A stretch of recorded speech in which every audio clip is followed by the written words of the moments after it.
Yo, what's good, YouTube? We've got a Nick Crowley video. This is a new one that came out yesterday. The internet's deadliest video. So Nick Crowley videos, we're just gonna get this together. Like these videos, I'm sure literally 5 seconds in, you'll see what these videos are like. Let's go. Like, bro, it's like me. What is this? Like, he's doing too much in these, bro. What is this creepy face in the bottom right? Anyway, I don't know. Yap too long, bro. Let's actually get into this shit, man. The following video contains scenes that may be distressing, something.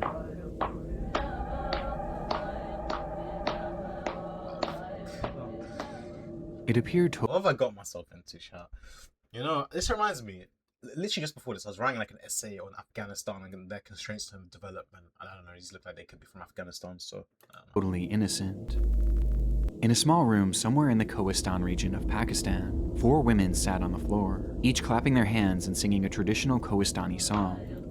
So I'm assuming they're being held hostage, right? There's definitely guys with like AKs right outside, right off the camera, like just ready to shoot them or something. And then there's probably gonna be like videos where it's one video, and you just see less and less in them or something because they get shot. I don't know. That's my theory right now, though.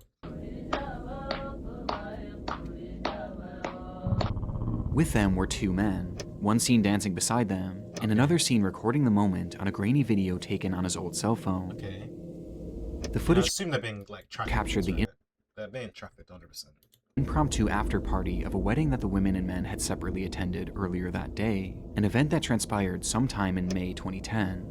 Shortly after this recording ended, the group dispersed, and each person returned to their respective homes, where the celebration eventually became a distant memory, their lives continuing on as if it had never even happened. At least for a time. And they're all missing people, makes sense. Yeah, they're being trafficked 100%. Never even happened. At least for a time. Begum, Baziga, Amina, Serene Jan. Yeah.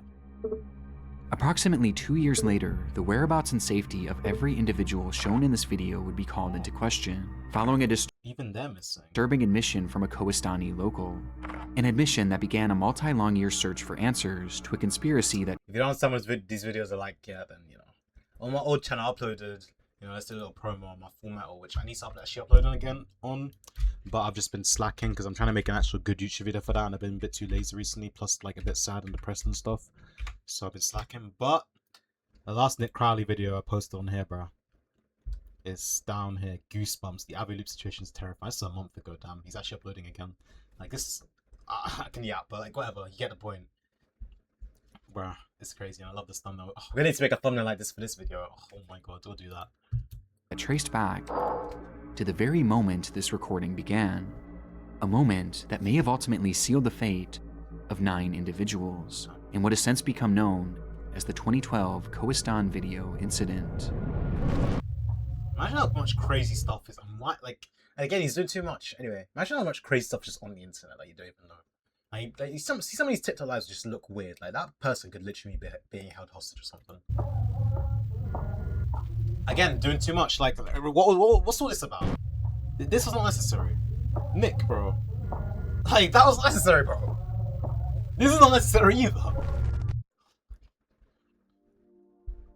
I'd be willing to bet that many of you have a master get in. I'll think they've been provide 70 I do love you, Nick Crowley. The next video, I promise I'll actually watch your ads.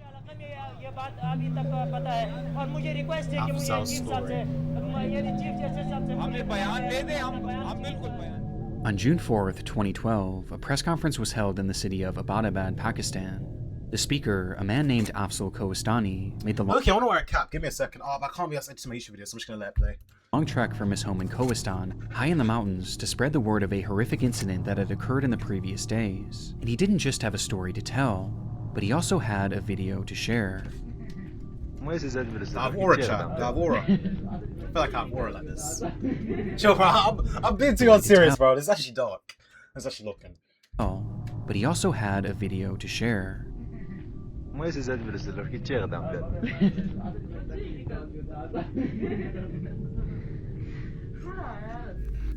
With him was that grainy cell phone recording taken 2 years earlier, showing the group of 4 women and 2 men dancing after a local wedding ceremony.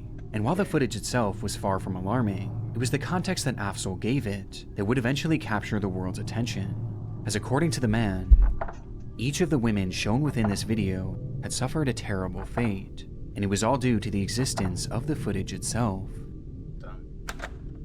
For years, the video had been lost on one of the men's phones, buried in a sea of... Okay, I'm gonna be honest, bro. This hat is like trying to explode my head or something, bro. This shit is fucking wild. Alright. I need my other hat, but I don't know where that is, bro. I'm gonna be honest. It's actually not. I think it's at the bottom of that box.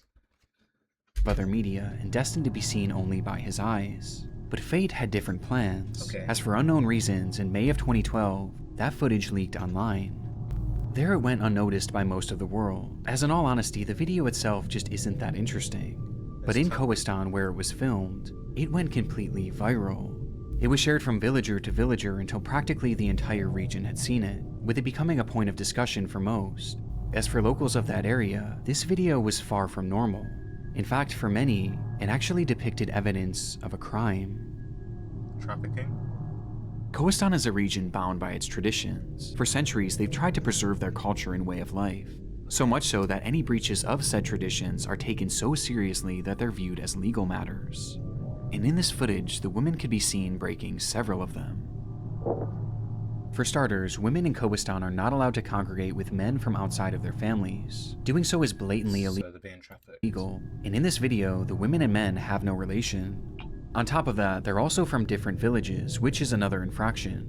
But perhaps the biggest crime committed in this clip was that the women were clapping and singing in the presence of these men, despite the area having strict rules against dancing with members of the opposite sex. What? I mean, I'm not going to judge anything, because I think that is some, like, more conservative, like, Islamic philosophy or something, but I don't really understand that, but I won't say anything about that. As a result, when this footage was passed around, it was actually viewed as evidence of crimes committed against Kohistani tradition, and it was taken very seriously. Now, despite being part of Pakistan and falling under its laws... Hey, but this is called the deadliest video, like... Okay, sure, 9 people are probably gonna die here for whatever reasons. Maybe it's transgressing religious stuff, maybe they're being sex trafficked, maybe they're being held hostage. If they're being held hostage, they're basically being trafficked, and they're females, so they're probably being sex trafficked, if we're being honest here. But deadliest video, like, there's surely more deadly stuff, like, does this get crazier or what? Kohistan is unique in the sense that geographically, it's next to impossible to effectively govern.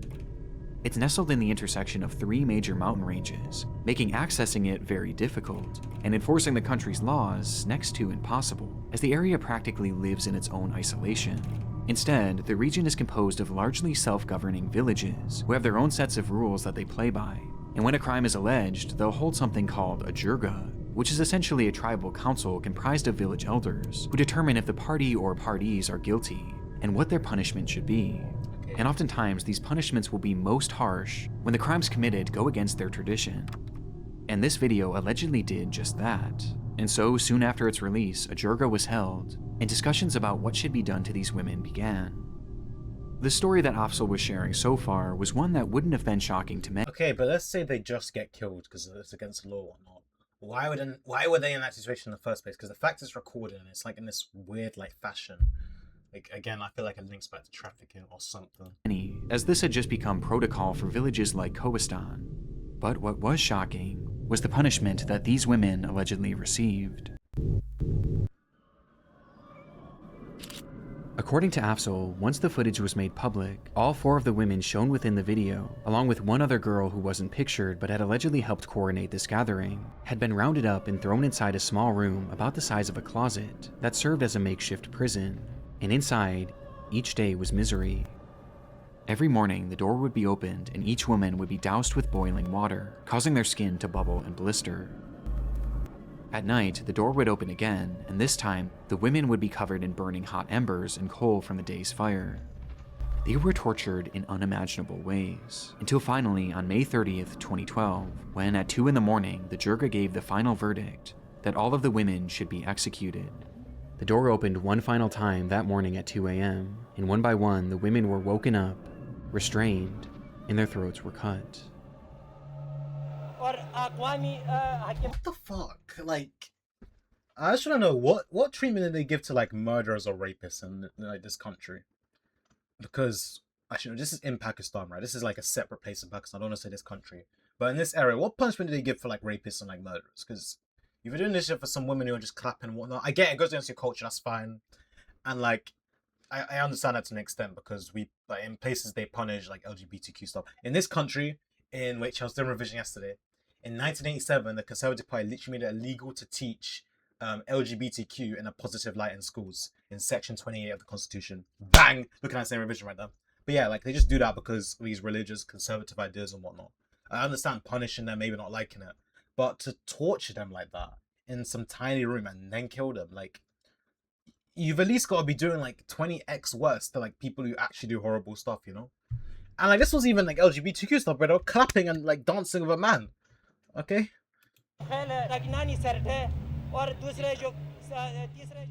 This was an appalling claim by Afzal. If true, what they did to these women was not only outrageously extreme considering the crime, but also very illegal, as Jurgas didn't have the right to sentence someone to death. And because of this, those watching the press conference were left horrified.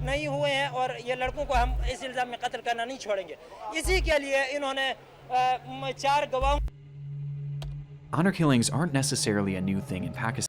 According to the Human Rights Commission of Pakistan, over 470 cases of honor killings were reported in Pakistan last year. Human rights defenders estimate that around 1,000 women were killed in the name of honor every year. Especially in remote villages. No, I mentioned my Afghanistan essay. Also, one of my points was literally about inequality in that country. Like, women aren't allowed to work in that country. It's actually interesting, bro. Like, I don't get how 99% of people aren't feminists nowadays. Like, I'd never like say, oh yeah, I'm a proud feminist, bro. But like, my ideals are feminists, you know. But I'm never gonna say it. I'm never gonna claim myself as a feminist. But like, I don't even understand why that needs to be like. When I first understood what feminist truly was, when I went to sixth form, because like, I went to an all-boys secondary school, so we didn't talk about that much. And then it's like, yeah, it's just advocating for women to have equal rights to men. And I'm like, I was raised to believe in this shit. I thought it's just normal.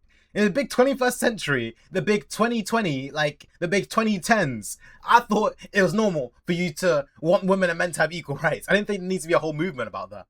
And I think the thing is, feminism isn't even like as important nowadays because doesn't need to be a whole movement. Most people install these ideas. Obviously, there's some people who like are just weird and don't think. But like, I understand like the 20th century and stuff where that needs to be a thing, getting the right to vote and whatnot. But nowadays, I'm just surprised it's even a thing still. And the point is, I forgot now. The point is, yeah, women do actually have it tough in this world. They do generally have it tough. Villages. But this level of sadism was unimaginable, and all for a blatantly harmless gathering. And yet Afzal claimed that not only had no one in Kohistan opposed the Jurgas' shocking decision, but even the family members of these women supported it. And they supported it so much so that they were the ones who carried out the torture and the eventual killings. Members of these women only had no one in Kohistan opposed the Jurgas' shocking decision, but even the family members of these women supported it. And they supported it so much so that they were the ones who carried out the torture and the eventual killings. Their fathers, uncles, brothers all partook in scalding them with water, burning them with embers, and cutting their throats. And no one tried to stop it, except for Afzal. He had caught wind of the girls' torture while it was happening, and actively tried to intervene by alerting Kohistani journalists, though when this failed and they went through with the executions, he left the region to alert the government of Pakistan and the rest of the world to the atrocity that had happened in Kohistan. But for Afzal, this wasn't just about avenging the deaths of these girls, as he had another very important reason for speaking out. What's his reason, chat? I'm not even live. This is a YouTube video. What's his reason comments? I'm thinking, I don't know. Maybe it's because he's scared they're gonna come after him next or something. As shown in this footage, were Afzal's two brothers, whose involvement, he claimed, had also led to them receiving death sentences, with both brothers going into hiding in order to avoid being killed. This press conference was essentially Afzal's way of trying to save his brothers, as he knew that they could be found and killed at any moment, spurring Afzal to act, even at the risk of his own safety, as locals had caught wind of his previous attempts to speak with journalists, and in response, that same Jurga that had sentenced them, bro, like, because it's not like, this is not official punishment, right? This is some like weird like little section that's punishing them like this. Surely if you go to a different part of Pakistan and you take a flight, you can get out of the country so easily. That's what I'm doing. But then again, I guess money's an issue and whatnot. These women to death, had sent an angry mob of 40 to 50 men to Afzal's home in order to silence him, likely not wanting news of their illegal sentencing to leave the region. And after giving this speech, Afzal knew that that group was only going to become more angry. Based on Afzal's testimony, the existence of this video had caused the torture and deaths of 5 women, dead at the hands of a radical jirga and the victim's own So who recorded it? family, who were now coming after Afzal and his 2 brothers. As if this footage had just been kept on that man's phone, no one would have even known that this meeting had ever took place, and therefore none of this would be happening. So, I mean, not who recorded it, who published it? Why did they publish It's it? an almost fantastical story, which begs the question, was any of it actually true? I was lucky thinking that at one point. Like, Nick, bro, this is what I mean. You're doing too much, bro. What? This actually scared me. You didn't see it in my face, but like, I think my eyes like widened a little bit when I saw this, bro. Like, I was about to say. But yeah, like, I was wondering at some points, like, how did he get all this information and stuff? In Pakistan's Kohistan, who were allegedly singing and dancing with men at a wedding party, were killed after a tribal jirga committee of elders ordered their execution. Afzal's story immediately made the front page news in Pakistan, but it wasn't without its controversy. At the end of the day, a story is all it was. He had no semblance of proof to back up his claims. In fact, Afzal himself never actually witnessed the crimes that he spoke of. He had simply been told about them by others who had, leaving the public perception to his story mixed. Within hours of his press conference, Maulana Javeed, the leader of the jirga that Afzal was trying to expose, came forward to publicly disavow the allegations, saying that Afzal had made up this entire story in an attempt to get political asylum to the United States for both him and his brothers, and That would be a nice trap. that the women in this video But it also gets to the point though, like, why would you lie about this, you know? were completely fine, living their lives as normal in Kohistan. Both sides made their claims, but both sides offered no evidence. In Kohistan, both sides made Pakistani woman butchered for dancing with male relatives. their claims, but both Wait, these are her relatives as well. Why is it? It's not even like it's other men. It's literally her relatives. sides offered no evidence, turning the story into a confusing case of he said, they said. Luckily, though, the government It's actually he said, she said. That's the correct terminology to use there. of Pakistan had the perfect idea to get to the bottom of it, and so they reached out to Maulana Javeed and told him that if the girls were alive like he claimed, then he must bring them to the courtroom in Abbottabad as proof. It was a great idea in They're gonna theory, dress people up as the girls or something, bro. It's so obvious. but ultimately the It's jirga Scooby Doo or some shit. hit back on this, claiming that it would be dishonorable for these women to appear in court, as women in Kohistan aren't even meant to leave their homes under most circumstances, let alone travel that far and be shown in a public forum. आपने उनमें से उनको फिर क्यों कल supreme court में नहीं पेश कर रहे हैं? वो तो हमारे क्योंकि रिवायात ये तारीख में कभी इस तरह के कोई वाक़या नहीं हुआ है कि कोहिस्तानी रिवायात में लड़कियों को अदालत में कचहरियों में पेश करना, ये तो वो मजबूरी है। ये बताइए वो खवातीन जिंदा हैं या मर गई? वो तो हमारे इल्म में जिंदा है। Kohistan is one of the most socially conservative areas on the planet. It is a deeply patriarchal society, with women having severe restrictions on all aspects of their lives, especially when it comes to social engagement, making this the perfect out for the jirga. And so the government came up with a different solution. If the women couldn't travel to the courtroom, then they would travel to them. And so they quickly got together a group of investigators and sent them up into the mountains to meet the girls there themselves, and hopefully confirm that they were in fact still alive.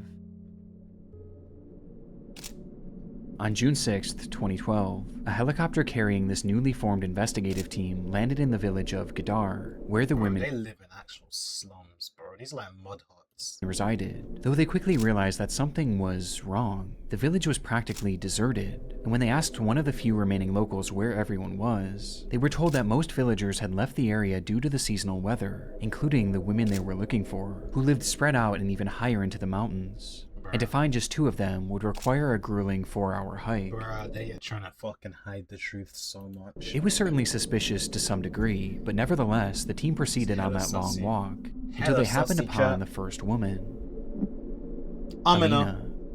Wait, so she's alive? The woman before them appeared to have the same facial features, and was even wearing the same exact outfit that Amina wore in the video. On top of this, the other locals they spoke with would go on to confirm that she was the Amina they were looking for. Though proving this for certain was impossible, as the only information the investigators had to go off of was her name and screenshots from this recording, and so all they could do was document their findings and go on to meet the next girl, Shaheen. Okay. Shaheen's story is different from the others, as she was never actually shown in the footage. Rather, she was Amina's sister, whom Afzal claimed helped facilitate the illegal gathering that fateful night, and was therefore killed alongside the others for her involvement, with the most disturbing part being the fact that she was just 12 years old. But that was Afzal's story, and here, standing before the investigators, was a girl who appeared to be the same age, claiming to be Shaheen, as did her parents and all the other villagers they spoke with. Though given that her face never even appeared in the video, it was also impossible to verify this. After meeting Shaheen, the group was informed that the remaining women lived even further away, and reaching them before sundown wouldn't be possible, forcing the team to return to Abbottabad, having only met 2 of the girls. But so far, their findings were extremely promising. Yeah, I mean, if you found 2 of them, like, why would they have killed the rest, you know? So that looks pretty good in their favor. Less than 2 weeks later, on June 16th, the team would once again visit Kohistan, this time armed with cameras to document their findings. There, they would meet 2 more of the women, Serene Jan and Begum Jan. Much like the first 2 women, Serene Jan seemed to be a match, with her family and neighbors attesting to her identity, though it was noted that she was incredibly nervous and refused to speak unless her parents allowed her to, which was true also for Begum Jan, whose meeting was actually captured on camera. I mean, in fairness though, isn't it just how it is in, like, maybe not the country as a whole, but in this part of the country? Bro, that looks like a man. Actually, no, that could be so offensive, but I swear, I genuinely think it's so likely that they put some people in and made them cross-dress to pretend to be these girls. I'm not even joking. I genuinely think that's what happened. Like, okay, I'm a dickhead if I'm wrong, but I swear, this is a man. Bro,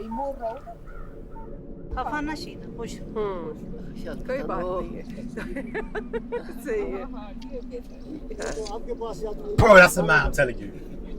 One. Let's not say that, actually. That was a close one. That was a close one. It was evident how nervous she was. It's not a she, bro. I can bet on my soul.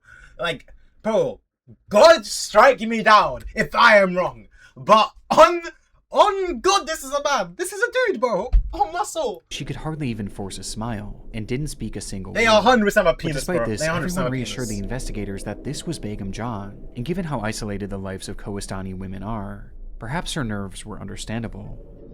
This left only the 5th alleged victim, Baziga, though she was nowhere to be seen that day, as she had supposedly fallen ill and was unable to come down from her home, which was even more remote than the team had gone thus far. But for the investigators, they had already all but confirmed that 4 of the women who Afzal claimed to have been murdered were still very much alive, with there being no evidence whatsoever that any executions had taken place, leaving the team with no real reason to believe any of his story. They're men. They're all And so men. days after their They're second all trip to men. Kohistan, the news would break.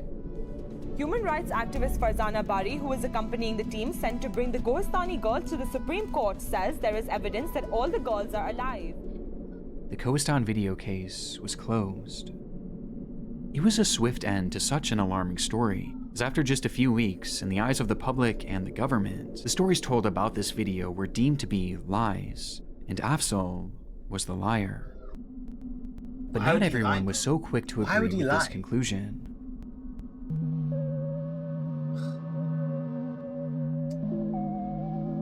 There were obvious flaws in this fact-finding mission, the most glaring of which being that all the investigators had to go off of were blurry screenshots and some names. In fact, Dr. Farzana Bari, one of the investigators sent to Kohistan who actually met with these women, would later go on to publicly state that she was unsatisfied with their findings. As though the women they met looked similar to those in the video, they Bro, weren't it's able to not conclusively similar. prove that they were who they claimed to be, just given the resources available to them.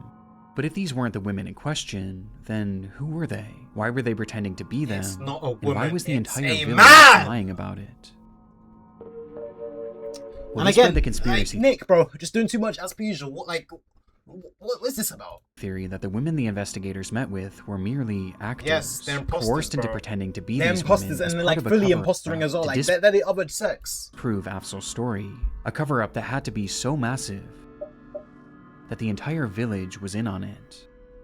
Yeah, wouldn't be surprised, bro. It seems unlikely, but there was a vocal minority in Pakistan that truly believed this, including Afzal himself, as in his mind he was certain that those women had been killed, and that he and his brothers were next. And so, with a small group of supporters by his side, Afzal One day he's gonna disappear though. Would that not be hella sus? vowed to continue his push for justice, and at the start of 2013, he would go to the courtroom in Abbottabad, and file a motion to have the Kohistan video case reopened, a decision that had sudden and direct consequences. Yeah, he's gonna go missing. Days after Afzal's court filing, he received a devastating phone call that his brothers had been gunned down and murdered in He didn't go missing, but his brother's dead. Like, I told you, bro. cold blood. I told you. But not the ones you might expect. Afzal was one of 6 siblings, and at this point, 2 of his brothers were still in hiding, living their lives in a secret location. But the other 3, Sherwali, Shah Faisal, and Rafuddin, were living their lives as usual, believing that they were safe as they had no involvement in this fight whatsoever, though they were sadly mistaken. And on January 4th, 2013, while walking to their local mosque in Kohistan, all 3 were ambushed by a group of gunmen and met with a barrage of gunfire. Seconds later, all 3 were dead.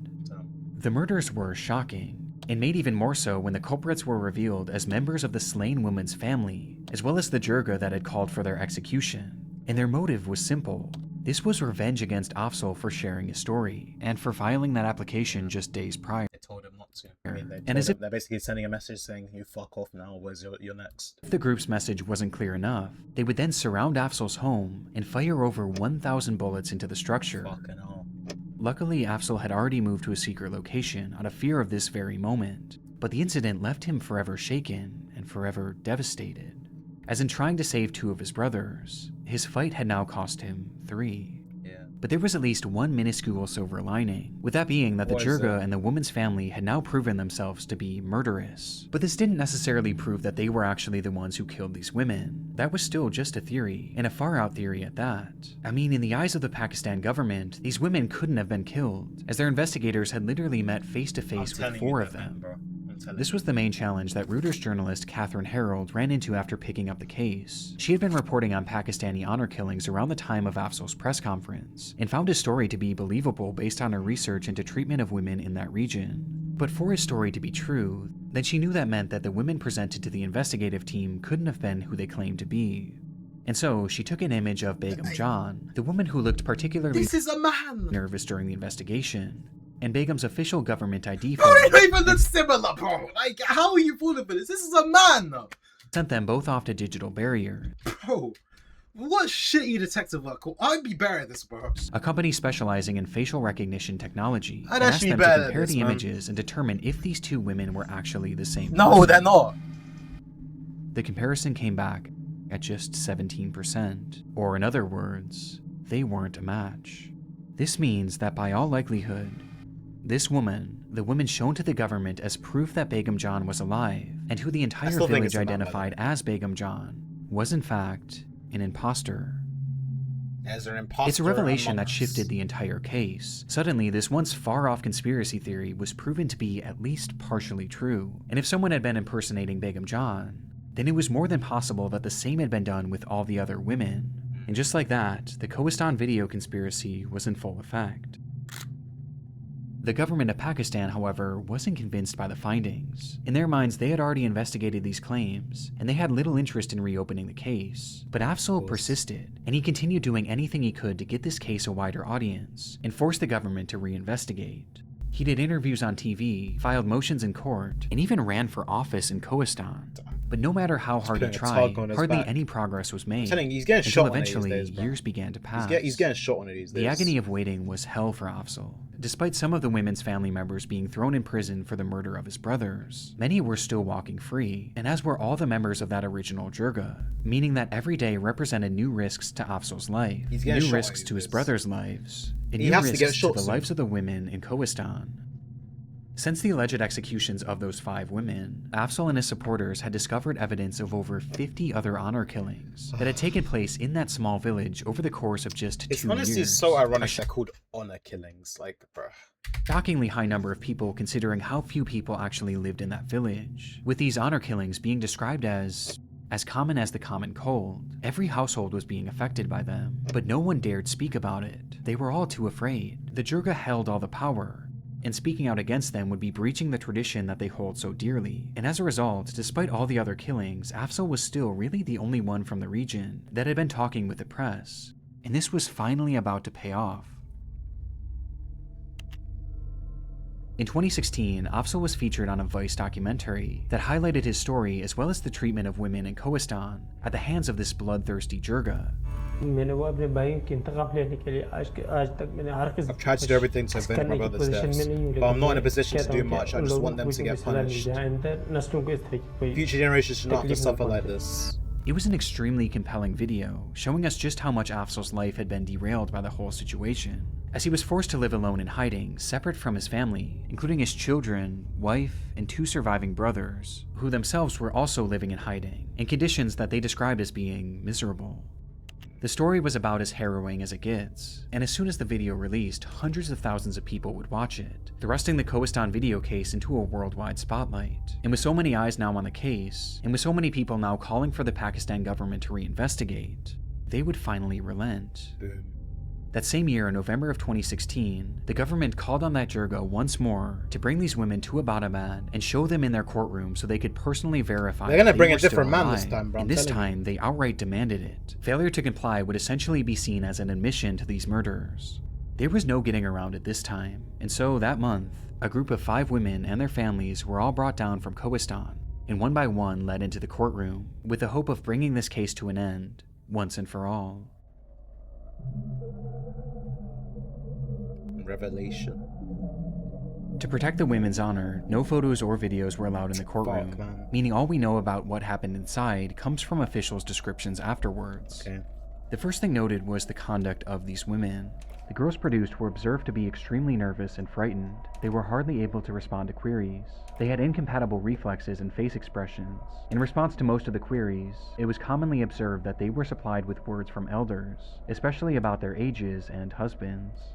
The girls were terrified, too terrified to speak for themselves, and instead all their answers were fed to them by accompanying elders. But the strangeness of their mannerisms pales in comparison to the strangeness of their appearances, with the most bizarre being Amina.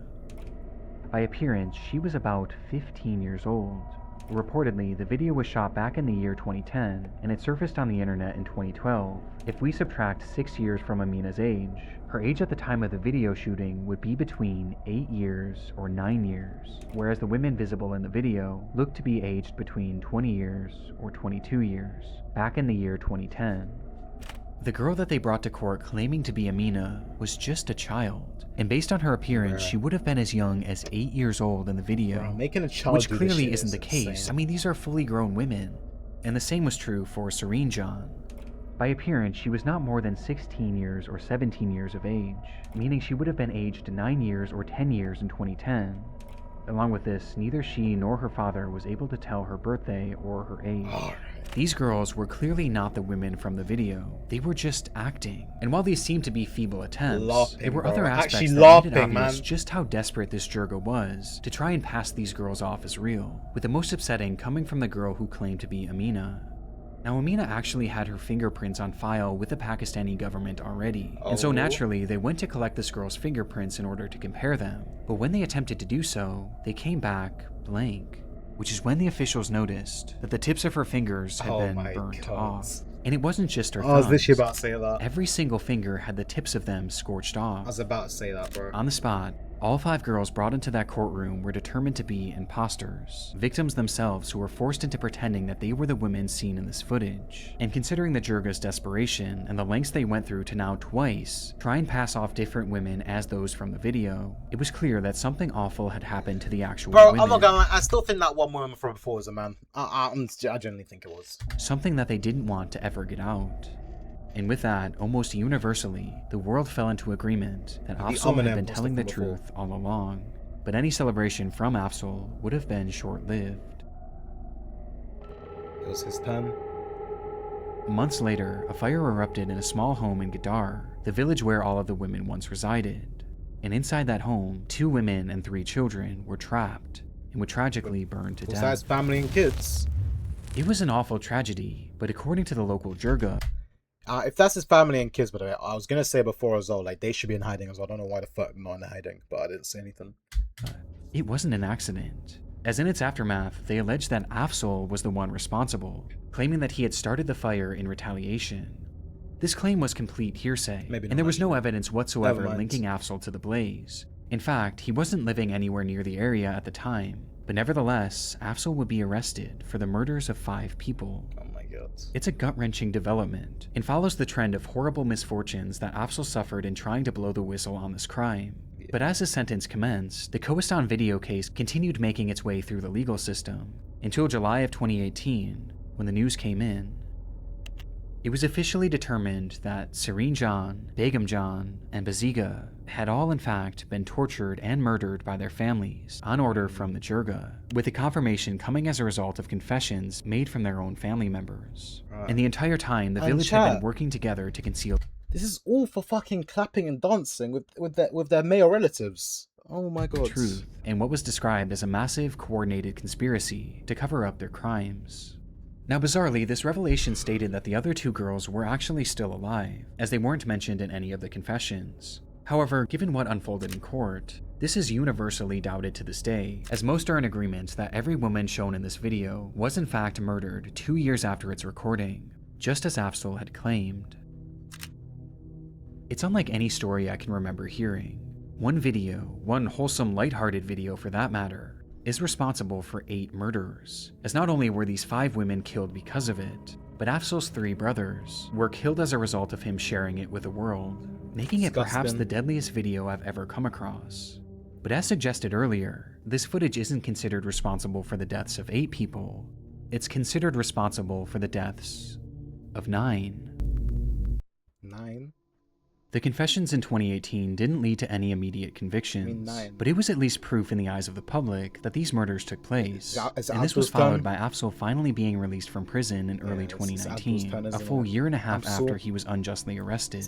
But despite being free, Afzal was hardly out of the woods. The case wasn't officially over yet, and he knew that the family and the members of the Jirga were still out there. In fact, around the same time, the family members who were initially convicted of killing Afzal's brothers were mysteriously released, for reasons that weren't specified, and they were likely now more angry That's the than ever. only reason. Corruption. Why are they released?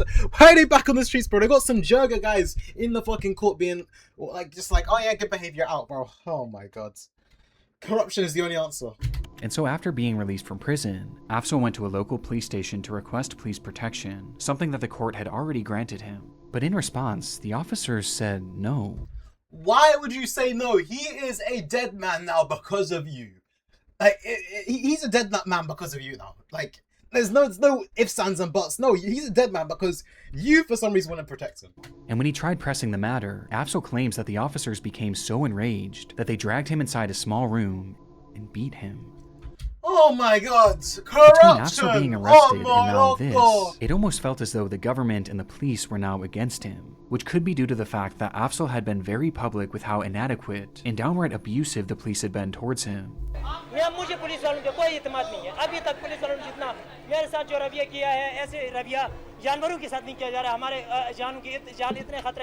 And with nowhere left to turn, Afzal would post a video to his social media declaring that his life was in danger.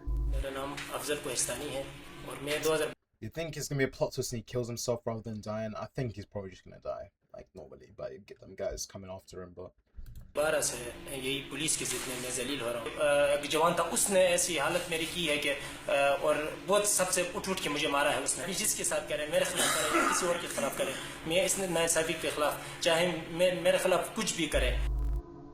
Days later, on March 6th, 2019, Afzal arrived in Abbottabad to testify in the Kohistan trial, though he never made it into the courtroom.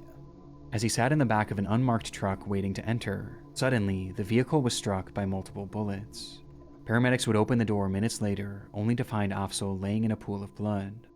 He would never make it to the hospital. In Pakistan, the man who led a campaign to expose one of the country's most notorious so-called honor killings has been shot dead in the city of Abbottabad. Afzal's death was devastating to so many, not only throughout Pakistan, but throughout the entire world. His relentless pursuit of justice, and his willingness to sacrifice his own life in order to expose these crimes, was something that was championed by so many throughout the world. And he had come so close to seeing justice served, as only a few months later, 3 men were arrested and sentenced to life in prison for the Kohistan murders, each being members of the girls' families. Along with one other, a man named Masoom Khan, a member of the Jirga who was sentenced to life in prison for the murder of Afzal. But even with this, people were angry. They were angry with the government for not taking Afzal's word more seriously. They were angry with the police who failed to protect Afzal and seemed to be actively working against him. And they were also angry at a rather unexpected source. The Vice documentary made back in 2016 was undoubtedly part of what put this case back on the map and back in the court system, but right from its release it garnered criticism for something that the showrunners had seemingly overlooked, with one commenter pointing it out. Wait, hold on a minute. Isn't it dangerous to expose his whereabouts like this? In the footage used, the crew seemingly showed the outside of the hideout where Afzal had been living, as well. That is actually a very bad oversight. Yeah, what the oh my god. As where his family had been hiding, and in response to Afzal's death, many were quick to blame the documentary. You people had literally shot him. That is actually probably possible as well, because he's in an unnamed truck as well, so the fact they knew he was in that truck, they would have to have some information from somewhere. So yeah, it is entirely possible it's partially that fault. His location and his family's location. Damn, you killed him. By disclosing his hideout, Afzal Kohestani was killed by his enemies. This is really shameful and against the ethics of journalism. Why would you show Afzal and his family's hiding place? And while it may seem a little extreme to blame a documentary made 3 years before his murder, it's given a bit more weight by the fact that Vice had actually re-uploaded the documentary to their Vice Asia channel. Given a bit more weight by the fact I'm telling you, this is a man, bro. This is a man. This is a man. That Vice had actually re-uploaded the documentary to their Vice Asia channel at the end of 2018, where it went completely viral, gaining more viewership than even the original upload. Months later, Afzal would be killed, and to this day, many still believe that Vice played an unintentional role in it. But again, this is just public speculation, and at the end of the day, it was really on the police and the government of Pakistan to protect him, and they failed. It's a heartbreaking end to a heartbreaking story, and follows this trend of misfortune that Afzal dealt with throughout his life. And unfortunately, that trend continued even after his death. His family died as well. Devastatingly, the 3 men arrested for the murders of these women would be unexpectedly released from prison in Corruption on Morocco. What is this insane corruption? 2023, only 4 short years after their initial arrest. A far cry from life in prison, like they were originally sentenced to. And the reason for their release was just as upsetting, as the government cited a lack of evidence. These 3 men literally confessed to the killings, and they even discussed how they disposed of the bodies afterwards. That's the most police thing ever. They can confess to the killings and still get released.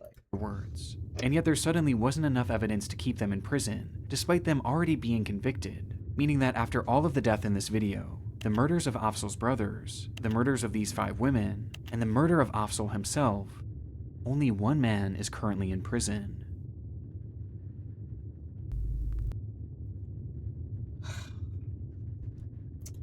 Again, have to finish off with the creepy ass editing.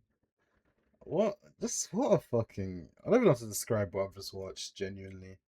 Overall, I genuinely don't even know what to say. This actually kind of left me speechless. Like, just wow. Just the final word will be corruption. Cool. See you guys next time.